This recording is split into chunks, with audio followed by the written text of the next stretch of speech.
అంటే ఆంధ్రజ్యోతి రాతలో ఈనాడు ఇక బహుశా సపోర్ట్గా రాసి ఈనాడు సరే మొదటి నుంచి అసలు టీడీపీ అసలు ఫస్ట్ మొదటి బ్యాక్ ఆఫీస్ కింద పనిచేసింది ఆయన ఎన్టీ రామారావుకి క్యాంపెయిన్ విషయంలో కానీ లేకపోతే ఎమ్మెల్యేల క్యాండిడేట్ సెలక్షన్లో కానీ వీళ్ళంతా రోజు చెక్ చేసుకోవటము కౌంటర్ చెక్ చేసుకోవటం ఎట్ట చేయటం ఏ నియోజకవర్గం వెళ్ళినప్పుడు ఏ ఇష్యూలు మాట్లాడాలి ఇవాళ అయినా మన కారు ఆయన అంటుండేది రిపోర్టర్ల టీం ఒకటి ఉండేసి అక్కడి నుంచి పార్టీ ఆఫీస్ నుంచి పంపిస్తే ఇదిగో నెల్లూరు వెళ్తున్నారు నెల్లూరులో సమస్యలు ఇవి లేకపోతే వాకాడు వెళ్తున్నారు వాకాడులో ఆ ఏరియాలో సమస్యలు ఇవి సూర్య అదేది నాయుడుపేటలో అట్లా చెప్పుకుంటూ ఇష్యూలు చెప్పేవాళ్ళు లోకల్ ఇష్యూస్ అని మాట్లాడేవాళ్ళు అట్లా వాళ్ళు కంట్రిబ్యూటెడ్ లాట్ అండి ఫర్ టీడీపీ అందువల్ల వాళ్ళు ఎగెనెస్ట్ అయిన సమస్య లేదు మనది ఒకటే కొంచెం చర్చనీయాంశం అయింది అప్పుడు ఆంధ్రజ్యోతి కూడా ఇట్లా రాస్తుంది ఏంటని సో రామోహన్ అయితే ఇట్లాగే ఉందండి మరి హిందూ ఎలా ఉండేదండి హిందూ బాగా రాసేది హిందూ ఫుల్ లేదు అందువల్ల వాళ్ళు లెఫ్ట్ పార్టీ జాయిన్ అయ్యాయి కదా హిందూ కొంచెం లెఫ్ట్ ఓరియంటెడ్ సిపిఎం రామ్ గారు సిపిఎం సింపటైజర్ కదా అందువల్ల వాళ్ళు ఉండేవారు రాజేంద్ర ప్రసాద్ గారు అవుట్ రైట్ నిష్పాక్షికమైన మనిషి అండి ఆయన ఎన్టీ రామారావు అంటే ఇష్టం ఆయనకి NT Rama Rao is a real man who is helping BCs అని నమ్మేవాడు ఆయన బీసీఎల్కి నిజమైన సేవ హెల్ప్ చేస్తున్న రామారావు అయిన అభిప్రాయం ఉండేది పర్సనల్గా ఈవెన్ అదర్వైజ్ అక్కడ పర్సనల్ అభిప్రాయాలు లాభంలా హిందూలో అటు గోబై మంచి ఏంటి చెడు ఏంటి కరెక్ట్ ఏంటి నేను చాలామంది కంప్లైంట్ చేస్తుంటారు కదా ఇమ్మీడియట్గా ఊరికే మన ఇష్టం వచ్చి రాసి కూర్చోడానికి కుదరదు అప్పుడు రెస్పాండ్ అయ్యాయి మేనేజ్మెంట్లు కానీ ఎడిటర్లు కానీ ఏంటండి ఇట్లా రాశారు ఏంటి మీరు ఏంటి అంటే కాదండి ఇట్లా జరిగిందని మనం చెప్పాల్సి వచ్చేది బయట చెప్పిన వాళ్ళకి సమాధానం చెప్పాలి కదా ఇట్లా ఉండేది అందువల్ల మన డిఫరెంట్గా ఉండేది అప్పుడు జనరల్గా అట్లా చేశారు జనరల్గా ఉద్యమానికి మద్దతే వచ్చింది నేషనల్ లెవెల్లో కానీ సో ఇప్పుడంతా మ్యానిపులేటివ్గా లేకపోతే స్పాన్సర్డ్ ఇవి లేవండి ఎక్కువ స్పాన్సర్డ్ జర్నలిజం వచ్చింది కదా సో ఇది ఇప్పుడులాగా లేవు అంటే అప్పట్లో సిపిఐ సిపిఎం వాళ్ళకి విశాలాంధ్ర ప్రజాశక్తి ఉన్నాయి విశాలాంధ్ర ప్రజాశక్తి ఉన్నాయి వాళ్ళు సపోర్ట్ చేస్తున్నారుగా ఇది ఇందులో ఏంటంటే రాజకీయాల ఇష్యూ కదండి రాజకీయం అయినా కూడా మెయిన్ కాంగ్రెస్ పార్టీ ఏకఛత్రాధిపత్యే కదా దానికి అగెనిస్ట్గా ఎన్టీ రామారావు నిలబడ్డాడు సో కాబట్టి ఆ విధంగా చూసినా కూడా దీన్ని సపోర్ట్ చేయాలి తర్వాత న్యాయం ఉంది ఇక్కడ ఈ న్యాయం లేకపోయినా ఉద్యమాలు చేయటం వేరు న్యాయం అంటే మెజారిటీ లేకపోయినా అన్యాయంగా చేసావని మ్యానిపులేట్ చేసావని తిట్టచ్చు అది కాక ఇప్పుడు మెజారిటీ ఉంటే కూడా చేశారు చూసారా ఇంకా అంతకన్నా ఘోరం ఏముంటుంది రాజ్యాంగం ఏముందండి సో కాబట్టి అందరూ సపోర్ట్ చేశారండి అన్ని పేపర్లు అన్ని వేసి సపోర్ట్ చేశారు కాకపోతే కొన్ని పేపర్లు బాగా ఎక్కువ చేసి కొన్ని పేపర్లు తక్కువ చేసే రిపోర్టర్ని బట్టి ఉంటుంది అక్కడ ఉన్న బ్యూరో పనిచేసేదాన్ని బట్టి 11 వెళ్ళారు లోపల కూడా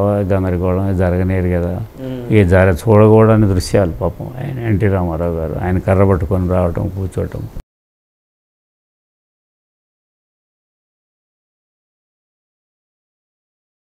మీరు లోపల ఉన్నారన్నప్పుడు అంటే ఊసేవాళ్ళు ఒకళ్ళు తిట్టేవాళ్ళు ఒకళ్ళు మెటికలు ఇరిచేవాళ్ళు ఒకళ్ళు గాజులు బగలు కొట్టేవాళ్ళు ఒకళ్ళు లేడీ ఎమ్మెల్యేలు అటువైపు వాళ్ళు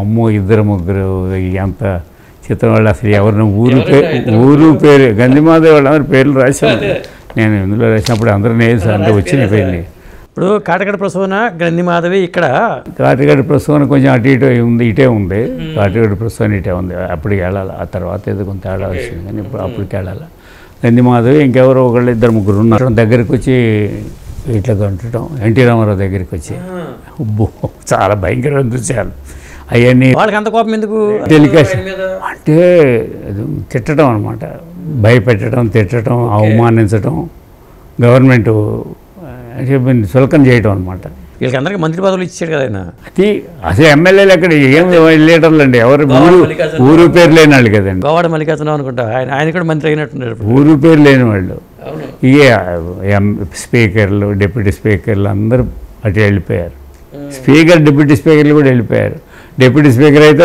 2 సార్లు అటు వెళ్ళటం ఇటు రావటం ఇటు రావటం అది లేవు ఆయన ఒక ఆయన శ్రీకాకుళం ఆయన్ను తీసుకొచ్చారు నాదెండ్ల భాస్కరరావు వెళ్ళిపోయాడు ఎవరు ప్రిసైడ్ చేయాలి హౌస్ అప్పుడు ప్రోటోమ్ స్పీకర్ కింద బాగారెడ్డి గారిని బాగారెడ్డి గారు చేస్తే ఆయన ఇవన్నీ చూసి ఆయనకే నాకు హార్ట్ అటాక్ వచ్చింది ఆయన పడిపోయాడు ఆయన హాస్పిటల్ తీసుకుపోయారు అసలు అట్టే కాదు తర్వాత మళ్ళీ నెక్స్ట్ ఎవరిని వేయాలంటే సుల్తాన్ సలావుద్దీన్ ఓవైసీని పెట్టారు. ఎంత భాస్కర్ గారి ఛాయిస్, మజ్లిస్ ఫుల్ సపోర్టు. ఆ టైంలో మెడికల్ కాలేజ్ ఇచ్చాడు, దక్కన్ మెడికల్ కాలేజ్ 6 నెల రోజుల్లో ఇచ్చిందే భాస్కర్ గారు. మెడికల్ కాలేజ్ ఇచ్చాడు. తర్వాత అది క్యాన్సిల్ కాదు, అది కంటిన్యూ అయింది. చిత్రంగా చూసారా అది. అటుకంటే కొన్ని ఇంజనీరింగ్ కాలేజీలు కూడా పర్మిషన్ ఇచ్చాడు ఆయన. అవును, ఫాస్ట్గా సంతకాలు పెట్టాడు ఆయన ఆ నెల రోజుల్లో. ఇప్పుడు విష్టారాజ్యం నడిచింది. సరే, మజ్లిస్ ఆయన వచ్చాడు. ఇది ఏమైందంటే రోజు రావటం, ఈ గొడవ జరగడం, ఒక దశలో కార్పెట్ మంట కూడా వచ్చింది, తగలబడింది. ఏం వేశారు, నిప్పు వేశారు, ఏదో వేశారు అన్నారు, కర్పూరం లాంటిది ఏదో. సో అది వల్ల దాన్ని ఏదేస్తే తగిలిపడింది, ఏదో మొత్తం చిన్న మంట వచ్చింది. బాసురం లాంటిది వేసి ఉంటారు. ఏంటో మేము అంతే. అప్పుడు ప్రెస్ గ్యాలరీ ఏంటి పక్కనే ఉంటుంది. పాత అసెంబ్లీలో హౌసు, మనం గ్యాలరీ దగ్గర నుంచి అవతల ఒక లైన్ పక్క నుంచి అట్లా అసెంబ్లీ ఉంటుంది అనమాట. కంప్లీట్ ఇట్లా తిరిగి ఉంటుంది. అందువల్ల మనం డైరెక్ట్ దగ్గర నుంచి చూడొచ్చు అనమాట. అయిపోయిన తర్వాత ఏం తేలటల్లా. ఈయన వెళ్ళి మళ్ళీ గవర్నర్కి చెప్పడం, మాకు మళ్ళీ కాన్ఫిడెన్స్ మోషన్కి ఛాన్స్ రావట్లేదండి, మాకేం చేయట్లేదు, ఇట్లా గొడవ చేస్తున్నారు, ఇది చేస్తున్నారని చెప్పడం, ఇవన్నీ జరిగినాయి. సరే, ఇట్లా జరిగింది. 4 నెల రోజులు అయిపోయింది. సో నీకు ఇచ్చిన గడువు అయిపోయింది, లాభం లేదు అని చెప్పేసి ఆయన్ని భాస్కరరావు రాజీనామా చేస్తాడు. తర్వాత ఆయన ప్రూవ్ చేసుకోలేకపోతాడు కదా, మెజారిటీ సాలిడ్ రాక్ లాగా ఉండిపోయారు ఎమ్మెల్యేలు, ఎవరు కదలలేదు. ఎంత చేసిన బస్సులో రావటం, ఎక్కడికి వెళ్ళిపోవటం, బస్సులో రావటం. అంటే ప్రజల సపోర్ట్ ఉండటం కూడా కొంత కారణం. ఫ్యూచర్ మనకి ఈయనతో ఉంటే మనకి ఫ్యూచర్ ఉంటుంది. భాస్కరరావు వెళ్తే మునిగిపోతాం. అక్కడికి కొంతమంది తెలుసుకోవడం, అటు రావటం ఇటు రావటం చేశారండి. చాలా నాటకాలు ఆడారు అప్పుడు. నాటకాలు ఇవన్నీ ఉంటాయి, అయ్యారాములు గయారాములు అంటారే, అప్పుడు బాగా చూసాం. తర్వాత ఇక 16వ తారీఖు నాడు ఆయన రాజీనామా చేశాడు. 16 సెప్టెంబర్, ఆగస్టు 16 డిస్మిస్ చేస్తాడు. సెప్టెంబర్ 16 ఆయన ఇన్వైట్ చేస్తాడు. 7 మంది 8 మంత్రులతో కలిసి ఆయన ప్రమాణ స్వీకారం చేస్తాడు. తర్వాత చేసి ఆయన చైతన్య రథం మీద వెళ్తాం మేము. సెక్రటేరియట్ ఎదురుగా పైన ఫస్ట్ ఫ్లోర్లో ఉంటుంది మా ఆఫీసు, సెక్రటేరియట్ గుమ్మానికి ఎదురుగా.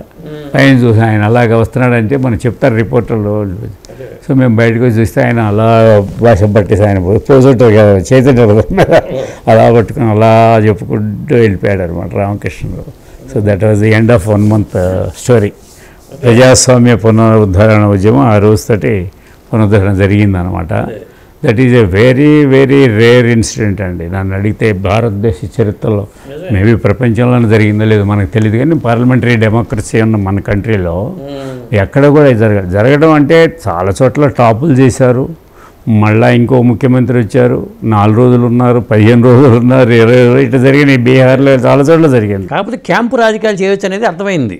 తర్వాత ఇక్కడ ఏంటంటే మెజారిటీ పీపుల్ లేకుండా ఇక తిరుగుబాటు చేసి మ్యానిపులేటివ్ చేసి చేయడానికి ట్రై చేశారు. బట్ ఇక్కడ ఏమైంది, మీరు ఈ రామకృష్ణ స్టూడియో ఉండడం మంచి ప్రెమిసెస్ దొరికింది వాళ్ళకి. చంద్రబాబు నాయుడు అక్కడ కూర్చోవటము, ఏం చేయాలన్నప్పుడు ఇది ఈ పద్ధతి, మనం క్యాంపు రాజకీయాలు, జిల్లా పరిషత్ రాజకీయాలు ఇట్లా ఉన్నాయి కదా, అట్లాగే మనం క్యాంపు ఆటోమేటిక్గా ఏం చేయాలి, రక్షించుకోవాలి కదా మనం. సో తీసుకెళ్ళి అక్కడ పెట్టుకున్నారు, ప్రొటెక్షన్ దొరికింది, అపోజిషన్ అంతా కలిసి వచ్చింది. అంతకుముందే ఆయన మొత్తం కాంక్లేవ్లు పేరిట అపోజిషన్ లీడర్ అందరిని పిలిచాడు కదా. సో ఆయనకి కష్టం వచ్చింది కాబట్టి వాళ్ళు కూడా వచ్చారు. So this is a point to fight against Congress dictatorship అనేది. ఒక కాంగ్రెస్ ఒక ఏకఛత్రంగా నియంత్రితంగా చేస్తుందనే ఇంప్రెషన్, దానికోసం ఫోర్ట్ చేశారు. ఇట్లన్నీ కలిసి ఒక ప్రజాస్వామ్య పునరుద్ధరణలాగా చేశారు, సక్సెస్ఫుల్గా చేశారంటే. ఒక్క మాట కూడా చెప్పాలి, మనం తీసిన ముఖ్యమంత్రిని మళ్ళా పెట్టడం అనేది ఎప్పుడు జరగలేదండి.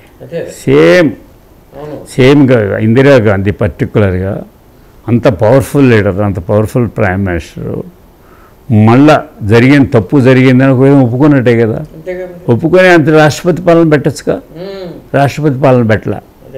చాలా సందర్భాల్లో ఏం జరుగుతుందంటే ఇటు జరిగిందని ఒప్పుకోరండి, రాష్ట్రపతి పాలన పెట్టేస్తారు. నీకు లేదు నీకు లేదు నాకు లేదు, నీకు లేదు నాకు లేదు కానీ చేసేస్తారు. బట్ అది చేయలే, రెస్టోర్ చేసింది. ఎన్టీ రామారావు తీసుకెళ్ళి ముఖ్యమంత్రి చెప్పింది. That is a very rare అండి, మన చరిత్రలో ఎరగనటువంటి ఘట్టం అనమాట. అందరం ఆశ్చర్యపోయాము నిజంగా ఎట్లా జరిగింది. That is the power of the people.